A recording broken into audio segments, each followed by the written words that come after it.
O desejado de todas as nações. Capítulo 65. O templo novamente purificado. Este capítulo se baseia em Mateus capítulo 21, versos 12 a 16, versos 23 a 46, Marcos capítulo 11, versos 15 a 19, versos 27 a 33, capítulo 12, versos 1 a 12 e Lucas capítulo 19, versos 45 a 48 e capítulo 20, versos 1 a 19. No princípio de seu ministério, Cristo expulsara do templo os que o manchavam por seu profano tráfico. E sua atitude severa e divina enchera de terror o coração dos astutos comerciantes. Ao fim de sua missão, foi ele outra vez ao templo e encontrou-o de novo profanado como antes. As condições eram ainda piores. O pátio do templo estava com um vasto curral de gado. Com os berros dos animais e o agudo tinir das moedas, misturava-se o som de iradas altercações entre os traficantes e ouviam-se entre eles vozes de homens no sagrado ofício. Os dignitários do templo empenhavam-se eles próprios em comprar e vender e trocar dinheiro. Tão completamente se achavam dominados pela cobiça de lucro que, aos olhos de Deus, não eram melhores que ladrões. Pouco percebiam os sacerdotes e principais a solenidade da obra que lhes cumpria realizar. Em toda a Páscoa e festa dos tabernáculos, milhares de animais eram mortos e seu sangue recolhido pelos sacerdotes e derramado sobre o altar. Os judeus familiarizaram-se com a oferta de sangue e quase perderam de vista o fato de ser o pecado o que tornava necessário todo esse derramamento de sangue de animais.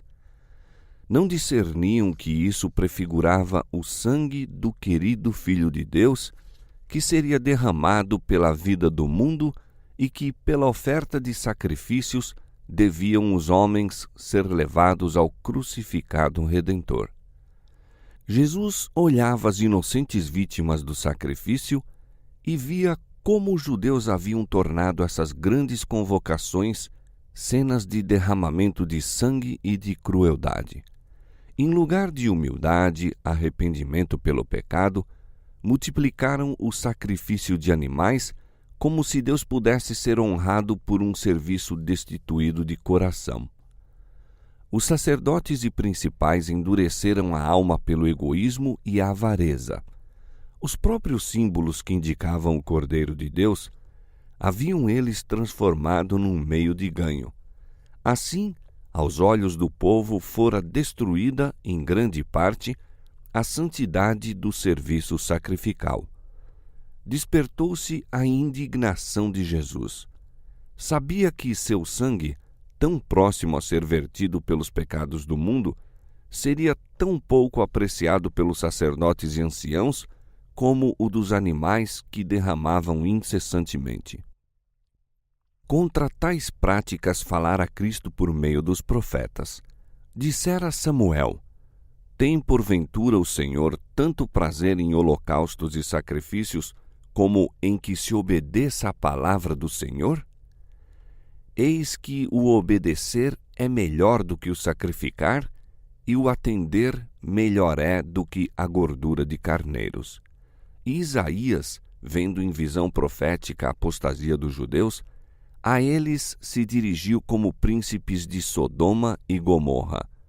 Ouvi a palavra do Senhor, príncipes de Sodoma. Prestai ouvidos à lei do nosso Deus, vós, ó povo de Gomorra. De que me serve a mim a multidão de vossos sacrifícios, diz o Senhor? Já estou farto dos holocaustos de carneiros e de gordura de animais médios, e não folgo com o sangue dos bezerros, nem de cordeiros, nem de bodes. Quando vindes para comparecerdes diante de mim, quem requereu isto de vossas mãos, que viesseis pisar os meus átrios? Lavai-vos, purificai-vos, Tirai a maldade de vossos atos de diante dos meus olhos. Cessai de fazer o mal. Aprendei a fazer bem. Praticai o que é reto. Ajudai o oprimido. Fazei justiça ao órfão. Tratai da causa das viúvas. Aquele mesmo que dera essas profecias repetia agora pela última vez a advertência. Em cumprimento da profecia, o povo proclamara Jesus rei de Israel. Ele lhes recebera as homenagens e aceitara a posição de rei. Nesse caráter devia agir. Sabia que seriam baldados seus esforços para reformar um sacerdócio corrompido, não obstante, essa obra precisava ser feita. Tinha de ser dada a um povo incrédulo a prova de sua divina missão. Novamente o penetrante olhar de Jesus percorreu o profanado pátio do templo. Todos os olhares estavam voltados para ele. Sacerdotes e principais, fariseus e gentios, olhavam com surpresa e respeito para aquele que se achava diante deles com a majestade do Rei do céu. A divindade irrompeu da humanidade, revestindo Cristo de uma dignidade e glória que jamais manifestara. Os que se achavam mais próximos dele afastaram-se o mais que lhes permitia a multidão. Não fosse a presença de alguns de seus discípulos, e o Salvador se encontraria como isolado. Todos os sons cessaram. Parecia insuportável o profundo silêncio. Cristo falou com um poder que dominou o povo como uma forte tempestade. Está escrito: a minha casa é casa de oração, mas vós fizestes dela covil de salteadores. Sua voz soou como trombeta através do templo. O desagrado de sua fisionomia assemelhava-se a um fogo consumidor. Com autoridade ordenou: tirai daqui estes. 3 anos antes, os dirigentes do templo haviam se envergonhado de sua fuga à ordem de Jesus. Sempre se admiraram depois de seus temores e de sua obediência sem réplica a um simples, humilde homem. Julgaram ser impossível repetir-se a humilhante submissão. Ficaram, todavia, ainda mais aterrados agora que dantes e mais apressados em obedecer-lhe a ordem. Não houve ninguém que ousasse questionar-lhe a autoridade. Sacerdotes e comerciantes fugiram-lhe da presença, tangendo adiante o gado. Ao saírem do templo, encontraram no caminho uma multidão que trazia os enfermos, indagando pelo grande médico. As notícias dadas pelos que fugiam fizeram com que alguns desses voltassem atrás. Temiam encontrar alguém tão poderoso, cujo simples olhar afugentara de sua presença os sacerdotes e principais. O maior número, porém, avançou por entre a multidão apressada, ansiosos de encontrar aquele que era sua única esperança. Ao fugir do templo a multidão, muitos ficaram atrás. A esses se reuniram então os recém-vindos. Novamente o pátio do templo se encheu de doentes e moribundos, e mais uma vez Jesus os socorreu. Depois de algum tempo, os sacerdotes e principais se aventuraram a voltar ao templo. Acalmado o pânico, sentiram-se presa de ansiedade quanto ao que iria Jesus fazer em seguida. Esperavam que tomasse o trono de Davi. Voltando silenciosamente ao templo, ouviram vozes de homens e mulheres e crianças louvando a Deus. Ao entrar, ficaram paralisados diante da maravilhosa cena. Viram os enfermos curados, os cegos restaurados à vista, os surdos ouvindo e os coxos saltando de prazer. As crianças superavam os demais no regozijo. Jesus lhes curara as moléstias, enlaçara-as nos braços, recebera-lhes os beijos de reconhecido afeto, e algumas delas haviam adormecido em seu peito ao ensinar ele à multidão. Agora, com alegres vozes, os pequenos lhe entoavam o louvor, repetiam os hosanas da véspera e triunfalmente agitavam palmas diante do Salvador. O templo ecoava e reecoava as suas aclamações. Bendito o que vem em nome do Senhor. Eis que o teu rei virá a ti, justo e salvador. Hosana ao filho de Davi. O som dessas felizes e reprimidas vozes foi uma ofensa para os dirigentes do templo. Decidiram-se a fazer calar essas demonstrações. Disseram ao povo que a casa de Deus era profanada pelos pés das crianças e suas aclamações de júbilo. Verificando que suas palavras não causavam impressão no povo, voltaram-se os sacerdotes para Cristo. Ouves o que estes dizem? E Jesus lhes disse: Sim, nunca lestes? Pela boca dos meninos e das criancinhas de peito tiraste o perfeito louvor? Predissera a profecia que Cristo seria proclamado rei, e essa palavra se devia cumprir. Os sacerdotes e principais de Israel recusaram anunciar sua glória, e Deus moveu as crianças para lhe servirem de testemunhas.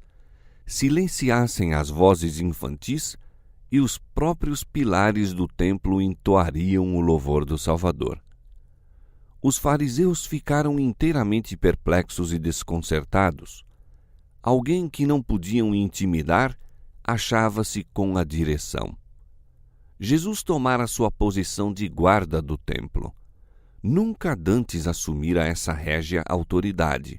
Nunca dantes haviam suas palavras e ações possuído tão grande poder. Fizera maravilhosas obras por toda Jerusalém, mas nunca dantes por maneira tão solene e impressiva. Em presença do povo que lhe testemunhara as maravilhosas obras, os sacerdotes e principais não ousavam hostilizá-lo abertamente. Conquanto zangados e confundidos por sua resposta, não foram capazes de fazer qualquer coisa mais naquele dia. Na manhã seguinte, o Sinédrio considerou novamente a atitude que devia tomar para com Jesus. 3 anos antes, tinham pedido um sinal de sua messianidade. Desde então, realizara ele poderosas obras por toda a terra. Curara os enfermos, alimentara miraculosamente milhares de pessoas, caminhara sobre as ondas e sua palavra impusera calma ao revoltado mar. Repetidamente lera o coração dos homens como um livro aberto, expulsara demônios e ressuscitara mortos. Os principais tinham diante dele as provas de sua messianidade. Decidiram então não pedir nenhum sinal de sua autoridade, mas tirar dele qualquer anuência ou declaração que o pudessem condenar. Dirigindo-se ao templo onde ele estava ensinando, puseram-se a interrogá-lo. Com que autoridade fazes isto? E quem te deu tal autoridade?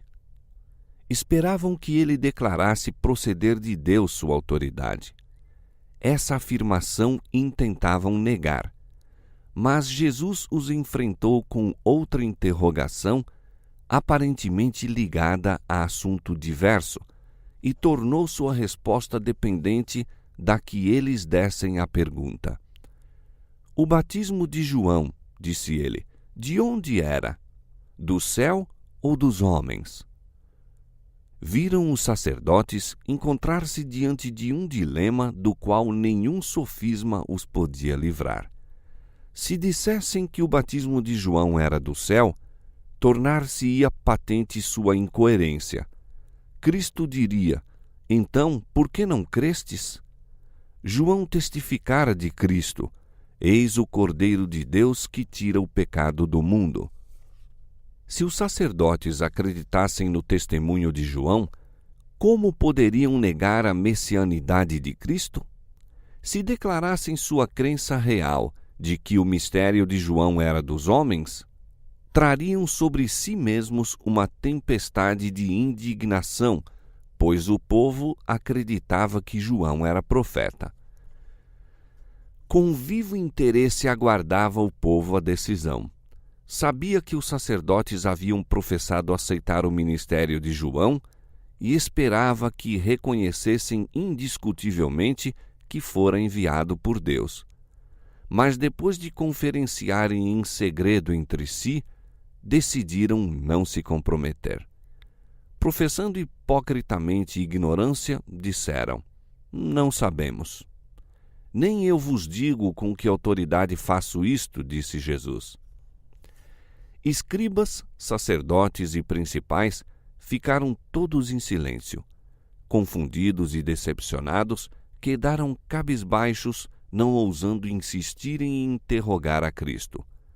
Por sua covardia e indecisão, haviam em grande medida perdido o respeito do povo que se achava então ao lado, divertido de ver derrotados esses orgulhosos homens cheios de justiça própria. Todas essas palavras e atos de Cristo eram importantes e sua influência devia ser experimentada em grau sempre crescente depois de sua crucifixão e ascensão. Muitos dos que tinham esperado ansiosamente o resultado da pergunta de Jesus, afinal se tornariam discípulos seus, havendo sido pela primeira vez atraídos a ele naquele dia cheio de acontecimentos. A cena do pátio do templo nunca mais se apagaria da memória deles. Era assinalado o contraste entre Jesus e o sumo sacerdote quando juntos falavam. O orgulhoso dignitário do templo estava trajado de ricas e custosas vestimentas. Tinha na cabeça uma brilhante tiara. Seu porte era majestoso, os cabelos e a longa barba prateados pela idade. Sua aparência enchia de respeito os que o viam. Perante essa augusta personagem, achava-se a majestade do céu, sem adorno ou ostentação. Tinha nas vestes os vestígios das jornadas. Seu rosto era pálido e exprimia paciente tristeza. Todavia, nele se estampavam dignidade e benevolência em estranho contraste com o ar orgulhoso, presunçoso e irado do sumo sacerdote. Muitos dos que testemunhavam as palavras e atos de Jesus no templo entronizaram-no daí em diante no coração como profeta de Deus. À medida, porém, que o sentimento popular se voltava em favor de Jesus, o ódio dos sacerdotes crescia para com ele. A sabedoria com que se esquivava aos laços que lhe armavam aos pés, sendo uma nova evidência de sua divindade, acrescentava combustível à sua ira. Em sua disputa com os rabis, não era propósito de Cristo humilhar os oponentes. Não se alegrava em vê-los em situação difícil. Tinha importante lição a ensinar: mortificar os inimigos, permitindo que se vissem emaranhados na própria rede que para ele haviam preparado. Sua confessada ignorância com respeito ao caráter do batismo de João proporcionou-lhe oportunidade de falar e aproveitou-a, apresentando-lhes sua verdadeira situação e ajuntando uma advertência às muitas que já fizera. "Mas que vos parece?", disse ele. Um homem tinha 2 filhos, e dirigindo-se ao primeiro disse: "Filho, vai trabalhar hoje na minha vinha." Ele, porém, respondendo, disse: "Não quero." Mas depois, arrependendo-se, foi. E dirigindo-se ao segundo, falou-lhe de igual modo, e respondendo ele, disse: "Eu vou, Senhor." E não foi. Qual dos 2 fez a vontade do Pai? Essa súbita pergunta tirou seus ouvintes de sua habitual posição de guarda. Haviam acompanhado atentamente a parábola e então responderam imediatamente: o primeiro. Fixando neles o firme olhar, respondeu Jesus em tom severo e solene: em verdade vos digo que os publicanos e as meretrizes entram diante de vós no reino de Deus. Porque João veio a vós no caminho da justiça e não o crestes, mas os publicanos e as meretrizes o creram. Vós, porém, vendo isto, nem depois vos arrependestes para o crer. Os sacerdotes e principais não podiam deixar de dar resposta correta à pergunta de Cristo, e assim obteve ele sua opinião em favor do primeiro filho. Este filho representava os publicanos, os que eram desprezados e odiados pelos fariseus. Os publicanos haviam sido inteiramente imorais. Tinham sido, na verdade, transgressores da lei de Deus, mostrando em sua vida absoluta resistência às suas reivindicações. Eram ingratos e profanos. Ao ser-lhes dito que fossem trabalhar na vinha do Senhor, recusaram desdenhosamente. Mas ao vir João, pregando o arrependimento e o batismo, os publicanos receberam a mensagem e foram batizados. O segundo filho representava os dirigentes da nação judaica. Alguns fariseus se tinham arrependido, recebendo o batismo de João, mas os dirigentes não quiseram reconhecer que ele viera de Deus. Suas advertências e acusações não os levaram a uma reforma. Rejeitaram o conselho de Deus contra si mesmos, não tendo sido batizados por ele. Trataram desdenhosamente sua mensagem. Como o segundo filho, que quando chamado disse: eu vou, Senhor, mas não foi, os sacerdotes e principais professaram obediência, mas agiram em sentido contrário. Faziam grandes profissões de piedade, pretendiam estar obedecendo à lei divina, mas prestavam apenas uma falsa obediência. Os publicanos eram acusados e amaldiçoados pelos fariseus como incrédulos, mas mostraram por sua fé e obras que iam para o reino do céu antes daqueles homens cheios de justiça própria, aos quais fora dada grande luz, mas cujas obras não correspondiam à profissão de piedade. Os sacerdotes e principais não tinham vontade de suportar essas penetrantes verdades. Ficaram calados, entretanto, na esperança de que Jesus dissesse qualquer coisa que pudessem voltar contra ele, mas tinham de suportar ainda mais. Ouvi ainda outra parábola, disse Cristo. Houve um homem, pai de família, que plantou uma vinha, circundou-a de um valado e construiu nela um lagar e edificou uma torre e arrendou-a a uns lavradores e ausentou-se para longe. E chegando o tempo dos frutos, enviou os seus servos aos lavradores para receber os seus frutos. E os lavradores, apoderando-se dos servos, feriram um, mataram outro e apedrejaram outro. Depois enviou outros servos em maior número do que os primeiros, e eles fizeram-lhes o mesmo. E por último, enviou-lhe seu filho, dizendo: terão respeito ao meu filho. Mas os lavradores, vendo o filho, disseram entre si: este é o herdeiro. Vinde, matemo-lo e apoderemo-nos da sua herança. E lançando mão dele, o arrastaram para fora da vinha e o mataram. Quando, pois, vier o senhor da vinha, que fará àqueles lavradores? Jesus se dirigiu a todo o povo presente, mas os sacerdotes e principais responderam: dará afrontosa morte aos maus, disseram, e arrendará a vinha a outros lavradores que a seu tempo lhe deem os frutos. Os que assim falaram não perceberam a princípio a aplicação da parábola, mas viram depois haver proferido a própria condenação. Na parábola, O pai de família representava Deus, a vinha a nação judaica e o valado a lei divina que lhe servia de proteção. A torre era um símbolo do templo. O dono da vinha fizera tudo que era para a prosperidade da mesma.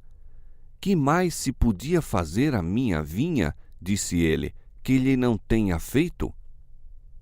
Assim foi representado o incessante cuidado de Deus para com Israel. E como os lavradores deviam devolver ao pai de família a devida proporção de frutos da vinha, assim o povo de Deus o devia honrar por uma vida em correspondência com os sagrados privilégios que tinham. Mas, como os lavradores mataram os servos que o Senhor lhes enviara em busca de frutos, assim os judeus fizeram morrer os profetas que Deus mandara para os chamar ao arrependimento. Mensageiro após mensageiro fora morto. Até aí, a aplicação da parábola não podia ser posta em dúvida e no que se seguiu não foi menos clara. No amado filho, a quem o senhor da vinha afinal mandara a seus desobedientes servos e de quem se apoderaram para matar, viram os sacerdotes e principais uma distinta figura de Jesus e a sorte que sobre ele impendia. Já estavam planejando tirar a vida àquele a quem o Pai lhes enviara em um derradeiro apelo. Na retribuição infligida aos ingratos lavradores, estava descrita a sorte dos que haviam de condenar Cristo à morte. Olhando-os com piedade, continuou o Salvador. Nunca lestes nas Escrituras: a pedra que os edificadores rejeitaram, essa foi posta por cabeça do ângulo. Pelo Senhor foi feito isto, e é maravilhoso aos nossos olhos? Portanto, eu vos digo que o reino de Deus vos será tirado e será dado a uma nação que dê os seus frutos. E quem cair sobre esta pedra, despedaçar-se-á, e aquele sobre quem ela cair será reduzido a pó. Essa profecia repetiram os judeus muitas vezes nas sinagogas, aplicando-a ao Messias que havia de vir. Cristo era a pedra de esquina da dispensação judaica e de todo o plano da salvação. Essa pedra fundamental, os edificadores judaicos, os sacerdotes e príncipes de Israel estavam agora rejeitando. O Salvador chamou-lhes a atenção para as profecias que lhes mostrariam seu perigo. Buscou por todos os meios possíveis mostrar-lhes claramente a natureza do ato que estavam para praticar. E suas palavras tinham outro desígnio. Ao fazer a pergunta: quando, pois, vier o Senhor da vinha, que fará àqueles lavradores? Era intuito de Cristo que os fariseus respondessem como fizeram. Tinha em vista que eles mesmos se condenassem. Suas advertências, deixando de despertá-los para o arrependimento, selar-lhes-iam a condenação, e ele queria que vissem que eles próprios haviam trazido sobre si a ruína. Intentava mostrar-lhes a justiça de Deus e retirar-lhes os privilégios nacionais, o que já começara e terminaria não somente na destruição do templo e da cidade, mas na dispersão da nação. Os ouvintes reconheceram a advertência. Não obstante, porém, a sentença que eles mesmos haviam proferido, os sacerdotes e príncipes estavam prontos a completar o quadro, dizendo: este é o herdeiro, vinde, matemo-lo. E, pretendendo prendê-lo, recearam o povo, porque o sentimento público era a favor de Cristo. Citando a profecia da pedra rejeitada, referia-se Cristo a uma ocorrência verdadeira da história de Israel. O incidente relacionava-se com a edificação do próprio templo. Conquanto tivesse especial aplicação ao templo do primeiro advento de Cristo, devendo ser tocado com poder especial aos judeus, encerra também uma lição para nós. Ao ser erigido o Templo de Salomão, as imensas pedras para as paredes e os fundamentos foram inteiramente preparadas na pedreira. Depois de serem levadas para o local da construção, nenhum instrumento devia ser nelas empregado. Os obreiros só tinham que as colocar em posição. Fora trazida para ser empregada nos fundamentos uma pedra de dimensões extraordinárias e de singular feitio. Mas os construtores não conseguiam achar lugar para ela e não a queriam aceitar. Era-lhes um estorvo, jazendo para ali, sem utilidade. Por muito tempo assim ficou como pedra rejeitada. Mas ao chegarem os edificadores à ocasião de colocar a pedra angular, procuraram por muito tempo uma de tamanho e resistência suficientes e do devido formato para ocupar aquele lugar e suportar o grande peso que sobre ela repousaria. Fizessem uma imprudente escolha para esse importante lugar e estaria em risco a segurança de todo o edifício. Deveriam encontrar uma pedra capaz de resistir à influência do sol, da geada e da tempestade. Várias pedras foram escolhidas diversas vezes, mas sob a pressão de imensos pesos, haviam se despedaçado. Outras não puderam suportar a prova das súbitas mudanças atmosféricas. Afinal, a atenção dos construtores foi atraída para a pedra por tanto tempo rejeitada. Ficara exposta ao ar, ao sol e à tempestade, sem apresentar a mais leve fenda. Os edificadores examinaram essa pedra. Suportara todas as provas, menos uma. Se pudesse resistir à prova de vigorosa pressão, decidir-se-iam a aceitá-la para a pedra angular. Foi feita a prova. A pedra foi aceita, levada para o lugar que lhe era designado, verificando-se a ele ajustar-se perfeitamente. Em profética visão, foi mostrado a Isaías que essa pedra era um símbolo de Cristo. Diz ele: Ao Senhor dos Exércitos, a Ele santificai, e seja Ele o vosso temor, e seja Ele o vosso assombro. Então Ele vos será santuário, mas servirá de pedra de tropeço e de rocha de escândalo às duas casas de Israel, de laço e rede aos moradores de Jerusalém. E muitos dentre eles tropeçarão e cairão, e serão quebrantados e enlaçados e presos. Levado em visão adiante ao primeiro advento, é mostrado ao profeta que Cristo devia sofrer provas e experiências das quais era um símbolo o que se fizera à pedra de esquina do templo de Salomão.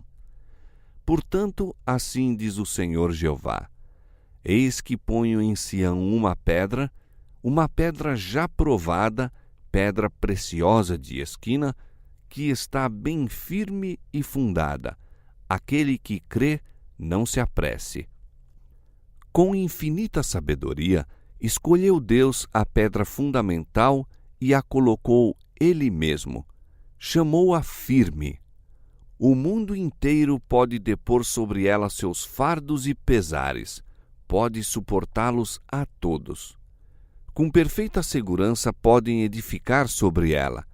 Cristo é uma pedra já provada. Aqueles que nele confiam, ele nunca decepcionará. Suportou todas as provas. Resistiu à pressão da culpa de Adão e da de sua posteridade e saiu mais que vencedor dos poderes do mal. Tem suportado os fardos sobre ele lançados por todo pecador arrependido. Em Cristo tem encontrado alívio o coração culpado. Ele é o firme fundamento. Todos quantos fazem dele sua confiança descansam em segurança perfeita. Na profecia de Isaías, declara-se que Cristo é tanto o firme fundamento como uma pedra de tropeço. O apóstolo Pedro, escrevendo sob inspiração do Espírito Santo, mostra claramente para quem Cristo é uma pedra de esquina e para quem é rocha de escândalo.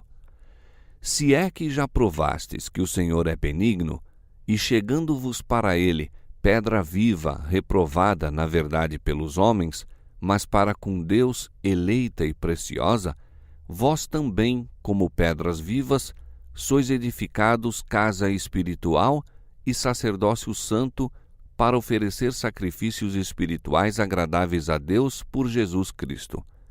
Pelo que também na Escritura se contém: eis que ponho em Sião a pedra principal da esquina, eleita e preciosa, e quem nela crer não será confundido. E assim para vós, os que crerdes, é preciosa, mas para os rebeldes, a pedra que os edificadores reprovaram, essa foi a principal da esquina, e uma pedra de tropeço e rocha de escândalo para aqueles que tropeçam na palavra, sendo desobedientes. Para os que creem, Cristo é o firme fundamento. São eles que caem sobre a rocha e se despedaçam. A submissão a Cristo e a fé nele são aqui representadas. Cair sobre a rocha e despedaçar-se é renunciar à nossa própria justiça e ir a Cristo com a humildade de uma criança, arrependidos de nossas transgressões e crendo em seu amor perdoador. E assim também é pela fé e a obediência que edificamos sobre Cristo nosso fundamento. Sobre essa pedra viva podem edificar semelhantemente judeus e gentios. Este é o único fundamento sobre que podemos com segurança edificar. É suficientemente largo para todos e forte bastante para sustentar o peso e o fardo do mundo inteiro. E pela ligação com Cristo, a pedra viva, todos quantos edificam sobre esse fundamento se tornam pedras vivas. Muitas pessoas são lavradas, polidas e embelezadas por seus próprios esforços. Não podem, no entanto, tornar-se pedras vivas porque não estão ligadas a Cristo. Sem essa ligação, homem algum se pode salvar. Sem a vida de Cristo em nós, não podemos resistir às tempestades das tentações. Nossa segurança eterna depende de edificarmos sobre o firme fundamento. Multidões se encontram hoje em dia edificando sobre fundamento não provado. Ao cair a chuva e soprarem os ventos e as enchentes sobrevirem, sua casa cairá porque não está fundada sobre a rocha eterna, a principal pedra de esquina, Cristo Jesus. Para aqueles que tropeçam na palavra, sendo desobedientes, Cristo é uma rocha de escândalo. Mas a pedra que os edificadores rejeitaram, essa foi posta por cabeça do ângulo. Como a pedra rejeitada, Cristo, em sua missão terrestre, suportara desdém e maus tratos. Foi desprezado e o mais indigno dentre os homens, homem de dores e experimentado nos trabalhos. Era desprezado e não fizemos dele caso algum. Mas aproximava-se o tempo em que ele seria glorificado. Pela ressurreição dentre os mortos, seria declarado Filho de Deus em poder. Em sua segunda vinda seria revelado como Senhor do céu e da terra. Os que se achavam então prestes a crucificá-lo reconheceriam sua grandeza. Perante o universo, a pedra rejeitada se tornaria a principal pedra de esquina. E aquele sobre quem ela cair ficará reduzido a pó. O povo que rejeitou a Cristo teria de ver em breve destruídas sua cidade e nação. Sua glória seria despedaçada, espalhada como o pó diante do vento. E que foi que destruiu os judeus? Foi a rocha, que houvessem eles edificado sobre ela, teria sido sua segurança.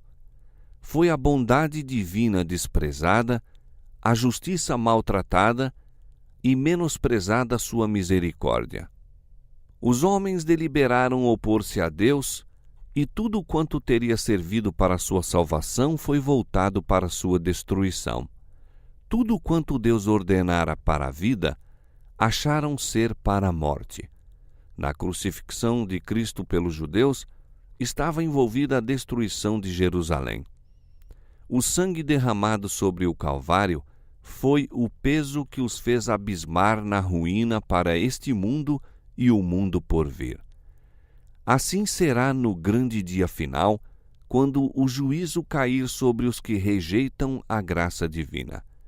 Cristo, para eles a pedra de escândalo, aparecer-lhes-á então como vingadora montanha. A glória de seu rosto, que para os justos é vida, será para os ímpios um fogo consumidor. Por causa do amor rejeitado, da graça desprezada, será destruído o pecador.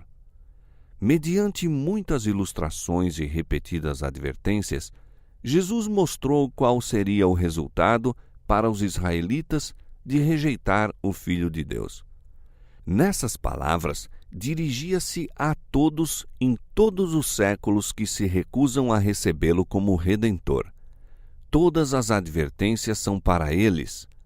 O templo profanado, o filho desobediente, os falsos lavradores, os edificadores desdenhosos, têm seu paralelo na experiência de todo pecador.